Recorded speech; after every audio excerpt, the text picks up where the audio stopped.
Hello and welcome to Wrestling with Real Estate, where we love to chokeslam all your real estate problems. I'm your host, former WWE wrestler, and now Cirque du Soleil performer, and of course, multi-family real estate investor, Barri Griffiths. Now today we're joined by Eric Nelson. Hey, Eric. Hey, Barry. Thanks for having me, man. Excited to be here. Excited to have you, man. We were having a great chat beforehand, and excited to jump into a lot of cool stuff we got to talk about today. But before that, do you want to sort of introduce yourself to the audience? Yeah, absolutely. Well, thanks for having me. Super jazzed to be here. My name's Eric Nelson. I live in Colorado. I grew up here, and it's funny. Like the way I got into real estate, I think is perhaps the same as some people did. Is truthfully, I kind of stumbled into it, right? So I was in college, and a friend's dad was pretty successful at real estate. And so I told my brother, who was at the same school as me, I was like, we should buy a house and then we could rent out the rooms to friends and then our rent would be cheaper. He's like, okay. And this is like 2007. So like anyone could get a loan. I mean, we definitely did not qualify, should have, but anyway, so we did, we bought a house in college and did just that, man. We did like the original house hack, even though we didn't know what we were doing really. So we bought a house with an unfinished basement, fixed it up. And then when we graduated, we sold the house and we got kind of lucky, truthfully, because it was like sold in 2010. And of course the market was tough to sell, but we actually made a little profit on it and learned a ton. So that was kind of my first like dive into real estate. So I studied engineering. I co-own a small engineering company here now. And kind of the same story. Like my wife and I moved here and I was like, okay, we should just buy a house. And then we kind of slowly flipped it. We lived in it for 2 years, fixed it up, sold it. And that's a huge, tax advantage to live there for 2 years. And then we bought our house we live in now, which again is kind of a house hack. So our front house is like a home and it's pretty sweet. I mean, it has a yard and everything. And then in the back, there's a duplex and kind of same story. I mean, truthfully, I didn't know what I was doing. It just seemed like a good idea. And then finally, a friend of mine, we were having a drink and he's like, hey man, check out Bigger Pockets. And this like blew my mind. I was like, oh my gosh, you can actually calculate, you can actually account for like CapEx. And, just like those things, it was just like, before that moment, I was just kind of like, okay, this seems like a fine plan. And then truthfully, it kind of exploded from there. Cause I was like, oh, okay, well now I can understand how to project what the wealth will be from this, and growth. And that's when I was like, okay, I'm going to dive all in. And then from there, we kind of like started buying smaller, bought a single family, bought a 6-plex. And then I had kind of another like mind-blowing experience was like another friend of mine at a meetup was like, dude, you need a partner. You need to partner with people because you're trying to do this all on your own and you're doing fine, but you're going to run out of money, which was true. And, there's ways to scale faster. And so I did that. So I was like, okay, what's kind of the next move? And so the transition was to multifamily and the syndication stuff. So, kind of dove really headfirst into that. That same friend is now my coach and a mentor and has kind of guided me through that process. And so, up till now, it's been a year of looking, going to the market, understanding what it looks like. It's a pretty good learning curve, as you know. And so we finally have our first property under contract, and it's just like such an exciting place to be. So that's kind of the whole start to finish story. Yeah, that's a cool story, and congrats on the property, by the way. So that's very cool. Interesting. I was wondering, what does your wife think of doing the live-in house hacks and moving every 2 years and stuff like that? Because luckily, I've done this kind of the same, and we moved quite a bit and stuff like that. My wife is on board because she kind of understands the idea and the bigger picture. But I think for a lot of people, they'd be like, there's no way my wife is living in a house for 2 years. She's living there, she's living there, right? She's going to put down roots and plan to live there. So was that a challenge with your wife, or is your wife kind of on board in the same way mine? Man, a little bit of both, to be totally honest. Like when I first showed her the house, like we walked around the outside and she's like, oh, I don't know if I want to share a yard, kind of thing was like her thinking. And I like had to kind of plant the vision. I was like, oh no, we can put a fence up and it won't even seem like, it won't even seem like they're renters. They're gonna be our neighbors. And I still call them that now. Like even when I hang out with them, I'm like, hey, our neighbor. Like I'll never call them renter. Partly because they're awesome people. Partly just as my mindset. So she's like, okay, I can see the vision. And then we, again, it was kind of like we were just doing it because we thought it was made sense. But now as we've grown and understood together, she's way behind it. But it was a challenge, no doubt, to get her to understand like this is why we're doing it. So yeah, I think it's been good and bad. I mean, it's been tough, but as it is now and as we grow, our relationship has grown in that regard too, where she can see the vision and she's excited for the future. Yeah, that's cool. That's cool. Because if you can do that, I think, you can really accelerate your trajectory. I think if you're able to, do a living house hack, do a live-in flip, right? Obviously, you avoid capital gains if you live there for 2 years or longer. That can really change the trajectory of stuff if you're able to do that. If you're able to persuade your significant other to do that, right? It's a challenge. Yeah. It's a challenge, that's for sure. Going back to the first deal you did, right? And I think it's interesting that you saw that idea of buying a house and renting it out by the room. I think it must come from some kind of mindset, some kind of idea that you had, some kind of entrepreneurial spirit that you have, because it's like, it's the law of attraction kind of thing, right? If you're looking for it, you'll find it, right? And you were looking for that, I guess, kind of at the time, right? You maybe didn't know it. It was the seed that was planted or something. Most college kids at the time or whatever, right? They had other plans, right? I know I did when I was in college, right? Well, I had those plans too, so okay. I didn't completely leave those behind. But wait, what do you think it was? Why do you think you had those ideas? Was it someone that planted it? Was it from from your family somewhere? Where did that idea come from, you think? Yeah, that's a super interesting question. I mean, it's a great question. First of all, my parents were kind of like more traditional U.S. parents, and I think you're Welsh, so probably similar culturally. Like, you're kind of taught, even if they're not actually saying it, you're kind of taught like go to school, go to college, get a job. I mean, that's kind of the way that culture was, especially at the time. But my dad did have some real estate investments. And so I guess I kind of saw that. Like I would go help him mow yards and stuff like that. And the truth is he never really talked about it. And part of it is just because he's like a quiet person, but part of it is like he just kind of kept to himself. And I think truthfully, like that's the second push I talked about, was a friend who's like, dude, you have to partner. Because I was similar. Like I wouldn't even tell people. I wouldn't even tell people I owned property. And someone would be like, oh, look at that house. And then my wife would be like, yeah, we own that. My friend's like, what? And now I've realized that's a limiting mindset, man. You got to tell people. You got to tell your friends, tell your family. So to answer your question, I think it's hard for me to know. It's hard for me to say, oh, here's where it came from. But I agree. I think it's like kind of a seed that was planted somewhere along the way. And then just kind of simply thinking outside the box. I mean, that's probably, I feel like I'm kind of bashing my parents here. They were amazing parents. And probably that's the one thing they instilled in me, was like, think outside the box and think about, like how can you get just one little piece of an edge, I guess.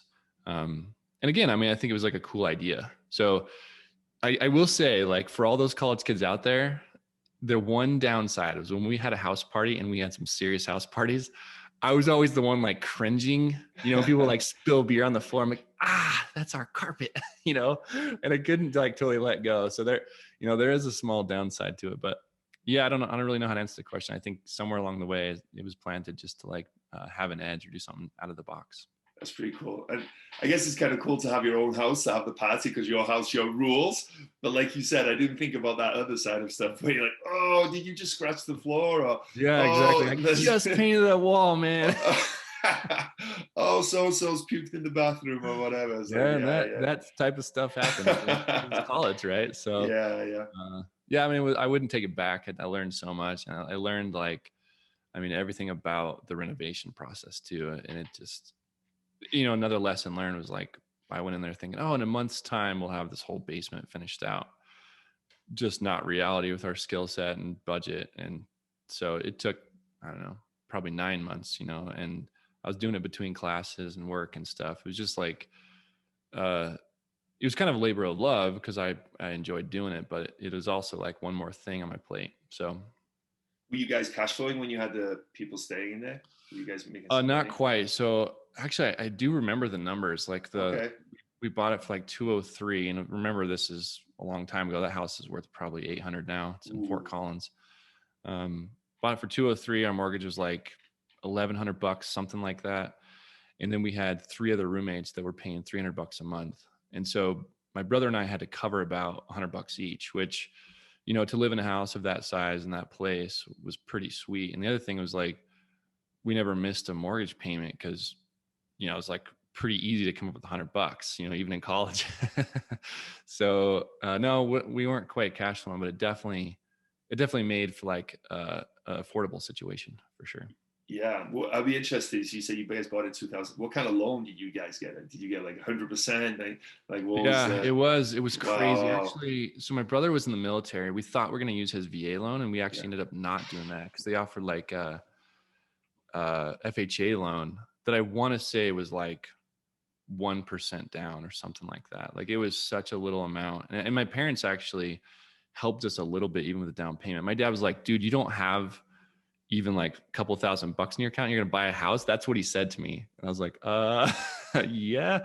I mean, we were broke, like flat broke, and they gave us a loan. I did have like an internship at an engineering company, and it looked like on paper I made decent money, just because I was working that summer and the paychecks were bigger than they were during the school year. I mean, again, it's amazing that it worked out. And I'm glad lending has tightened up since then. So we probably should have asked our parents to help us a little more than they were.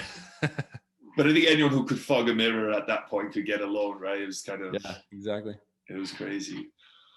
Well, cool. And that's a cool way to start. I think that's a really cool way to start, especially starting so young as well. And like seeing as well, having, you know, somewhat of a successful story and, you know, seeing what can be done and learning as well, right? A lot of the benefits of owning real estate to start out is what you learn, right? Because it's a long-term game, and if you can sort of learn some stuff along the way early on, that's money in the bank essentially, right? That you can use at other deals as you progress, as you evolve, as you grow. So I think that's a really cool first deal for someone, especially in college, to have your own house like that. So then what was your next property you said? Next one was like the single family we bought that was our own house. Okay. So my wife and I moved back here. We bought like this old 1901 brick house, and we fixed it up ourselves. I mean, a couple of lessons learned. Like one thing I could give your listeners is, you know, early on, especially, you know, we were just starting out. So it was totally fine to do your own, in my opinion, it's fine to do your own work because we didn't have the ability to pay someone, right? You'll hear a lot of podcasters and people talk about like, outsource it, pay people to do the work. And I totally agree. I mean, at this point, at this stage now, I wouldn't like use my own time to put up drywall, you know, like, but I do say like, you know, early on, I mean, it's kind of a cool thing to do. And if you have the time and you don't have the money, it's kind of a cool learning experience. So yeah, I mean, that's what we did. We put a bunch of time, energy into that house and essentially kind of long play flipped it. And my wife was sad. I mean, that was one where she was bummed because we got it all pristine and sweet, and then we sold it, and we moved into this house. I mean, that's actually where I'm sitting now, which isn't really totally our style. And so she had to kind of start over. Like, okay, well, you know, let's make this kind of our own. And it was a challenge for her to move on because, like you described, it was like she made it our own. It was cool, but she did. You know, she saw the vision and was willing to kind of go along. Yeah, and then from there, we bought this one, went to the triplex, and then shortly after, we bought a single family, and then shortly after that, we bought that sixplex, which is a pretty unique story. So, because you're going back to that first one, out of interest, what were the numbers? What did you guys buy for? What did you guys put in for? And then what did you guys end up selling? Good questions. So we bought it for $345. We probably put like 40 to 50 grand into them, guessing. You know, I wasn't really tracking. I was just kind of putting stuff in. And it's funny, like we were being cheap about it. Like I got the hardwood flooring off Craigslist, and like borrowed my dad's trailer and went and picked up this flooring. I was like, I would never do that now again, but I'm glad I did it. And then we sold it for $489. So we probably profited about 100 grand. And that's, you know, over a 2-year span. The coolest part of it all, again, is it's tax-free. Just for the listeners, again, if you own a property, you live in it 2 out of the last 5 years, you can sell it and not pay capital gains taxes. So that was a pretty powerful tool. I mean, then we had $100,000 in cash, which was just a monster amount of money for us. And that kind of enabled us to think bigger. Like, okay, now what are we going to do with this? And another lesson, I guess I would say, is like, we absolutely could have gone out and got 2 brand new cars or something, you know, and then that's like the fruit of that labor. But I will credit my wife. I mean, she drove a 4Runner for 20 years. And, you know, we just were like, we're not into things per se. We want to build long-term wealth. And so we're willing to kind of, you know, wait on kind of the satisfaction, I guess you could say, of things to build wealth for our family and our kids. Yeah, and the cool thing about when you reinvest like that, I think, is like, so say you buy a truck or whatever it is, it doesn't end there because you own that truck, but it doesn't grow, right? You buy a piece of real estate and you have that 100,000. Say you buy another property and it grows again, and now you have 200 grand in equity, and you can buy some. It grows, right? It grows and grows. I feel like when you buy things, it kind of ends there. You have the thing, but it's not going to, you know, progress from there, right? And I think that's cool. You know, it's a cool thing that you guys realized and your wife realized as well, is that, you know, you can grow something from this and make it even bigger and bigger and bigger. And I think I love that about real estate, to be honest. Oh, me too. And I think, you know, it is kind of like, I think some people really enjoy the satisfaction of things. And I'm like, so I don't want to bash that, right? But that's my personality, where like, quite honestly, like I buy something new and I'm like, oh, that's cool. And then a couple months later, I'm like, it's pretty cool. Like, I don't know.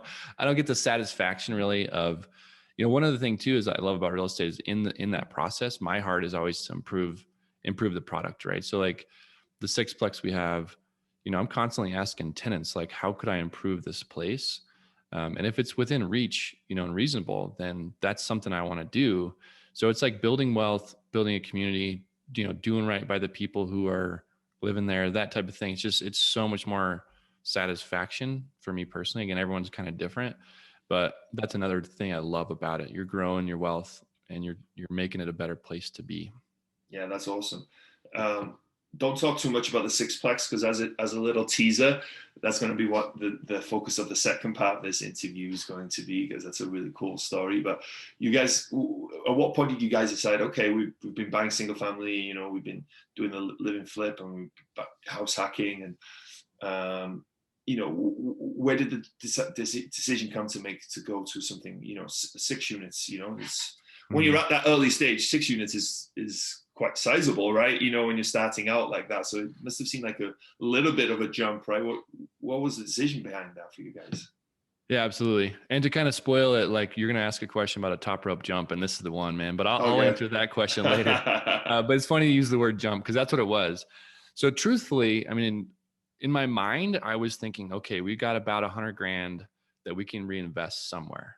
And I was thinking, like a lot of people think, like, okay, what's 20% down? So I'm like, okay, we could probably afford something in the $500,000 range. And again, at the time, that would probably have been another single family. And so I won't talk too much about it unless you're ready to dive in, but it really was kind of a decision that fell in our lap, is a better description. And it pushed me harder than I wanted to be pushed. I mean, I think that's something to recognize too, is like, it's okay to be uncomfortable. It's okay to be out of your comfort zone, you know, because that's where the learning and the growth will come from. But yeah, I'll save it for your questions later, because I think it's an interesting story for sure. Cool. Yeah, we're going to really dive into the second part of the show. Just, you know, to teach people a little bit more, it's essentially about $1 million property with 35K down, right, using owner financing. So there's you guys are going to stay tuned for the second part. Yeah, exactly. Do not go. There's so much more to come. So yeah, very cool. We're gonna dive into that. So then, where did the idea of syndicating and buying much larger multifamily properties come in? What point did that kind of hit? Yeah, awesome question. So I think one more thing, and I think my personality is to talk about how awesome real estate is, but it's also because I believe it, right? Like, if I'm saying it this much, I'm not just selling it or pitching it. I mean, I really believe in it. So at the time, I saw like a meetup.com.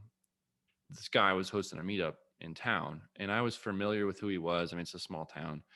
I was like, oh, sweet, someone's hosting a meetup. So I went there, and he had a guest speaker, and it was fine. And after the show, I was chatting with him, and I was like, how's it going? Like, how's the meetup running? He's like, I could really use a co-host. And just kind of like fell out of my mouth. It's like, oh, I could help you. He's like, okay, done. Like, just grabbed on it, you know? And so for the next couple of months, I helped him host a meetup, which isn't a lot of work. I was like setting up the place, saying hello to people, signing them in, whatever it was, that type of stuff. But I was listening to him talk and listening to him, and he was just starting in the syndication himself. And truthfully, and I think I've probably told him this too, I was like, oh man, this is kind of like salesy. You're asking for people's money, you're using their money, blah, that. And I was like, I want to stay to myself. And, he asked me, like, he pinned me down a little bit. He's like, why aren't you partnering with someone? He's like, I'm not saying I have to do syndication, but think about it. And it shifted my mind pretty good. And I had to wrestle with it. It was like, why am I being so selfish, and why can't I propel forward? And so it was kind of a slow play, really. I mean, it took him like 4 or 5 months to really plant the seed to say, hey, you can partner up with somebody.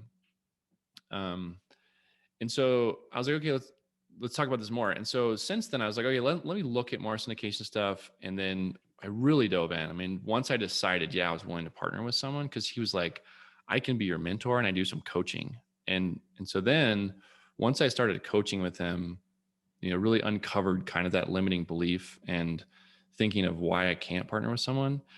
And then I ended up buying an 8-plex with 2 partners in Texas somewhat recently. And it's like, it's been awesome. I mean, so much easier to partner with people, especially if they have skill sets that, complement yours. And so I guess I could credit, his name's Jens Nielsen. He's awesome. And he knows Manny McAllister. I think he was in my, anyway, so you might know him actually, but all the same, great coach, great guy. So it kind of took him pushing me a little bit, which I really credit that. And then, just kind of diving a little bit more and more and more. And I really loved it. And the coolest thing about this space, in my opinion, is like this, like people want to help people, and it's such a community, and we're all just helping each other and pushing each other up. And I love that about this. It's not like a competitive thing per se, because the mindset is there's enough out there for everybody and then some. So good for you, good for me. Let's all roll. How can I help you? That type of attitude. So, it took a long time, truthfully. And then I started doing a podcast and, pushing the website and that type of stuff. And, I touched on it a little bit, but the one other mind shift thing was like, in a syndication situation, you're not asking for people's money. You're like providing an opportunity for them to grow their wealth and kind of sit back and, place your money somewhere, let it grow, and get all the benefits of real estate. So, from that first, like listening to it to where I am now, my mind's totally changed on what syndication is. You're offering an opportunity for someone that they should want to jump on board if they have some extra cash. Yeah, I agree. And that is a big mind shift, but it's true as well, because you're almost the gatekeeper to these deals, right? Not that we're anything special, whatever, but if you or me have a deal, people can't have easy access to a syndication to a multifamily property, right? They're not going to buy it themselves, a $20-30 million property, and they may not know and may not have the circle of friends or people to be able to invest in one of these things. Now you have Grant Cardone's and people like that people may hear of, but still, I think that circle is still pretty small. So if you're able to find normal people who have money or want to invest or want to, grow their wealth a little bit, you're able to give them that opportunity. And I think once you realize that you have something really valuable to bring to these people, especially if it's a 506B and you're just bringing on a sophisticated, they're not even an accredited investor, they're just a sophisticated investor. That's a great opportunity for them to be involved in something like this. And you know what I mean? You sit back, there's no real work outside of betting the deal, the area, and the team, right? Once you've done that and you feel comfortable with that and you've invested your money, just make sure your money's there every month or every quarter, whatever the distributions are. And that's it, right? It's such an amazing thing. And it's going to grow and it's going to get cash flow, and you get the benefits of real estate. So it's really such a cool thing. And you said, and it's so true that it needs to be a mindset shift of realizing, hey, I have something really valuable here for people, and I need to share it with them. And it's a great opportunity for them, more than I'm not getting money, I'm giving them an opportunity. And I think for anyone looking to raise money, I think that's such a huge mindset shift, I think. Oh yeah. Yeah. And I think, you're doing the right thing, in my opinion, is to educate people. Cause like the word syndication, to me, honestly, I'd never heard it until like 2 years ago. I mean, I think most people would say, oh yeah, maybe, like you said, maybe Grant Cardone or something. And just, it almost seems like so out of touch, but if you know someone personally doing it, it's really cool to educate people and say, hey, this is pretty sweet. It's a pretty cool thing for you to do, rather than maybe, place it in a 401k or, maybe I'm not telling people how to invest their money per se. I mean, talk to your advisor or whatever, but think outside the box a little bit. It's such a valuable tool. Totally agree. Yeah, absolutely. Well, before we get to the knockout round, let's dive into that 8 unit pretty quickly. Okay. Just give us just a high level. What was the story in the deal? Like, why did you guys like it? You know, how did you find it? How much did you pay? What's the business plan type of thing? Absolutely. Yeah. So this is like, I'm going to talk about this again after this, but it's such a relationship thing, right? So it's in Lubbock, Texas. Kind of built a friendship really with an agent down there. Such a good dude. And he found this off-market deal for us. Said, hey, I have this client who wants to sell and he's going to put on the market, but he's interested if you guys are to just skip the market process. And so you got to move fast. And I knew he wasn't selling me because he was his friend. He's like, I'm telling you, it's a good deal. So I was like, okay, I don't have the cash right now. Let me ask around a little bit. So I basically asked around my circle of people who said that they'd be interested. And one gentleman who's, he serves on a board with me. He was like, yeah, I'll bring the cash. You do all the hustle and it's going to be a great partnership. So sure enough. And then, I also thought, well, let's bring in one other person because I don't want to have to do everything. And it's also nice to have someone else. This is, again, the mindset shift of partnering, right? So my brother is the other kind of partner on that. So let's see if I can remember the numbers. It's 8 units. We paid like $569 for all 8 of them. And they're renting for an average about $900 a piece. And it's doing better than we projected because we thought it would be like, for the investor, we thought it would be like 8-9% cash on cash and maybe like a 14% IRR. And it's already exceeded that. I mean, even we closed in May. And I'm like, I don't even know what to do with this money. Honestly, it's like, we want to spend a bunch to fix up the property, but there has to be better distributions too, because we just don't want a bunch of cash sitting there. So, so the business plan is kind of the same, like value add strategy, but it's pretty decent property. It's fully rented. It was funny because we closed in the summertime. It's a college town. So we had some turnover, right? We had 3 new people and it kind of worked out because we could bump rents like without really doing much. When we painted and a little bit of flooring, that type of stuff, and rents went up 1 unit $300. So it's just the market's helping us. So that's kind of the story there. And I think we want to hold it for a couple of years at least, but it could be a quicker turn, 2 or 3 years, and sell it. Nice. Sounds like a good deal. I'm sure your investors happy that he came along for the ride. Right? I think he's still like cautiously optimistic because it almost seems too good to be true. I'm the same way. I'm like, yeah, I'm not doing this. I'm not making the rents go up. But it's kind of been fun to work with him too. Congratulations, man. Sounds like a cool deal as well. Well, cool, man. Well, let's get to the knockout round. So I think you're ready, right? Yeah, I'm ready. You need to warm up, do some jump rope or anything like that? Cool. Well, what would your wrestling name be? Okay. I told you I was going to say this one on the fly. So I think, one thing that I have is I have an engineering background, so I don't mind the numbers at all. I can do the underwriting. I think one skill I have is communicating those numbers in a way that kind of makes sense. So I think I'd be the communicator. Nice. I like that. Sounds like kind of intimidating, actually. I know. I'm communicator. Like yeah. I grew up watching those guys. So that's awesome. So every wrestler has a special move. What is your special move in real estate? I think, we'll kind of get to this again. I think it's like the relationship thing is like finding someone's need and matching it to yours. So like in a lot of deals, you got to get creative. It's like figure out what that seller wants and what they need, and then create an offer that works for you. So I think the special skill, in this case, would just basically be like find what works for everybody. So that does not have like a cool wrestling name to it, but like the need finder or something. You have the psychology of the match, right? You're going to figure out what the opponent's weakness is, and then you're going to exactly. It out. What's been the biggest body slam you've had? Oh yeah. So this one's a good one. So with the sixplex, the winter came basically and it was crazy. So we bought it, I don't know, like in July, and the tenants were in there, and one set of tenants were kind of rough. They were kind of troublesome and always bugging me. And I was managing it myself. I have recently hired a manager to run it, but, and it was just kind of a pain. And then like they moved out like middle of winter. It was kind of hard. Someone moved in, and right after that, the boiler just completely broke, right? It's like dead of winter, nearing Christmas, super cold. So I had to like order a boiler that this part of the country doesn't use. It's like an older style, and have it shipped from Minnesota or something. And then I was like buying heaters to keep the place warm, and I was offering them like, hey, I can pay for a hotel, whatever it might be, and just totally getting crushed with the electric bill because they're running this giant place on electric heaters. And to be fair, the tenants were awesome. They're like, oh, it's all good. If you have, heaters in there that are working, we're good. And so the boiler was shipped, and then no one here knows how to work on them. So I basically installed it myself, which is like this nightmarish thing. So all that to say, it was like kind of a long winter, in a truest sense of the word. It was like just a lot happened that winter. And then since then, I guess I'll knock on wood, but like nothing's happened to the property because my mind was like, why did I buy this? What am I thinking?